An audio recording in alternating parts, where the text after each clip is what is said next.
சூப்பரான cleaning tips பார்க்க போகிறோம். ஹார்பிக் வந்து டாய்லெட் மட்டும் தான் க்ளீன் பண்ணுவோம் நம்ம. டாய்லெட் மட்டும் இல்லாமல் வீட்டில் மற்ற பொருட்களை க்ளீன் பண்ணுறதுக்கும் இந்த ஹார்பிக்கை யூஸ் பண்ணலாம். அதுக்கு நான் வந்து கொஞ்சமாக ஒரு 1.5 ஸ்பூன் அளவுக்கு ஹார்பிக் எடுத்துருக்கேன். அது கூடவே ஒரு ½ லெமனை பிழிஞ்சு அந்த ஜூஸ் மட்டும் சேர்த்துக்கிறேங்க.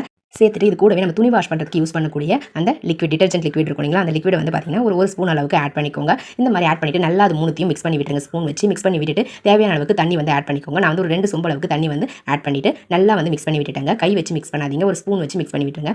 இதை வந்து நம்ம டோர் மேட்லாம் வந்து ரொம்ப அழுக்காக இருந்துச்சு அப்படின்னா அதை வந்து வாஷ் பண்ணுறதுக்கு இந்த லிக்விடை யூஸ் பண்ணிக்கலாங்க. பாருங்கள், நம்ம அந்த லிக்விடில் அழகாக அந்த டோர் மேட்டை போட்டு நல்லா வந்து மூழ்கி இருக்கிற மாதிரி வச்சுட்டு ஒரு 15 நிமிஷம் வந்து அப்படியே வச்சு விட்டுருலாங்க. ஒரு 15 மினிட்ஸ் கழிச்சு பார்த்தீங்க அப்படின்னா எல்லா அழுக்குமே அந்த தண்ணியில் வந்து வந்துருங்க. ரொம்ப கஷ்டப்பட்டு நம்ம ப்ரஷ் எல்லாம் போட்டு டோர் மேட்டை தேய்க்க வேண்டிய அவசியமே இருக்காது. ஜஸ்ட் நீங்கள் கையிலேயே இந்த மாதிரி ரப் பண்ணி எடுத்தீங்கன்னா போதும், பளிச்சுன்னு வந்து ரிசல்ட் கிடைக்கும் ஃப்ரெண்ட்ஸ். பாருங்கள், நான் லைட்டாக கையில் தான் தேய்க்கிறேன், ரொம்ப அழுத்தி கூட தேய்க்கல. லேசாக வந்து இந்த மாதிரி தேய்ச்சி கொடுத்தீங்கன்னா போதும், அந்த டோர் மேட்டில் இருக்கக்கூடிய அழுக்கு எல்லாமே உங்களுக்கு ரிமூவ் ஆகிடும். பாருங்கள், லைட்டாக தேய்ச்சிருக்கு எந்த அளவுக்கு அழுக்கு வந்து உங்களுக்கு ரிமூவ் ஆயிருக்குன்னு சொல்லிட்டு. இந்த மாதிரி உங்ககிட்ட நிறைய டோர் மேட் இருக்குன்னா அதுக்கேற்ற மாதிரி இந்த பொருட்களை இன்க்ரீஸ் பண்ணிக்கோங்க. இன்க்ரீஸ் பண்ணிட்டு ஒரு 15 நிமிஷம் இந்த டோர் மேட்ஸ்லாம் அந்த லிக்விடில் போட்டு ஊற வச்சுட்டு அதுக்கப்புறம் இந்த மாதிரி லைட்டாக கையிலையோ காலையோ போட்டு இந்த மாதிரி ரப் பண்ணி எடுத்தீங்க அப்படின்னா சூப்பராக வந்து ரிசல்ட் வந்து பளிச்சுன்னு கிடைச்சோங்க.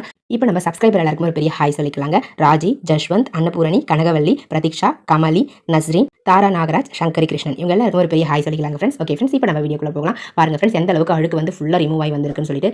இந்த டோர் மேட்டை வந்து நீங்கள் ஒரு 2 to 3 டைம்ஸ் வந்து நல்ல வாட்டரில் வாஷ் பண்ணி எடுத்துக்கோங்க. அப்போ தான் வந்து எல்லா அழுக்குமே உங்களுக்கு ரிமூவ் ஆகும். நம்ம 1 டைம் மட்டும் வாஷ் பண்ணோம் அப்படின்னா டோர் மேட்டில் இருக்கக்கூடிய அழுக்கில் பாதி அழுக்கு தாங்க போகும், மற்ற அழுக்கு எல்லாமே டோர் மேட்லேயே இருக்கும். நீங்கள் அப்படியே காய வச்சிங்க அப்படின்னா பளிச்சுன்னு இருக்கவே இருக்காது. ஸோ அதனால் 2 or 3 டைம்ஸ் வந்து பார்த்தீங்கன்னா இந்த டோர் மேட்ஸை தண்ணியை மாற்றி நீங்கள் ஃபில் பண்ணி அலசி எடுத்துக்கோங்க. பாருங்கள், நான் 2 டைம்ஸ் வந்து நல்லா வாஷ் பண்ணிட்டேன். 3rd டைமும் வந்து வாஷ் பண்ணி எடுக்கிறேன். அவ்வளோதாங்க ஃப்ரெண்ட்ஸ். இப்போ வந்து அழுக்கு வந்து ஃபுல்லாகவே ரிமூவ் ஆயிடுச்சு. இப்போ நம்ம இந்த டோர் மேட்டை வந்து பார்க்கலாங்க. பாருங்கள், எந்த அளவுக்கு பிரைட்டாக வந்து ரிசல்ட் கிடைச்சிருக்குன்னு சொல்லிட்டு. இது வந்து ஈரமாக தான் இருக்குது. நீங்கள் காய வச்சு பார்த்தீங்க அப்படின்னா இன்னுமே பிரைட்டாக உங்களுக்கு ரிசல்ட் நல்லாவே தெரியும்.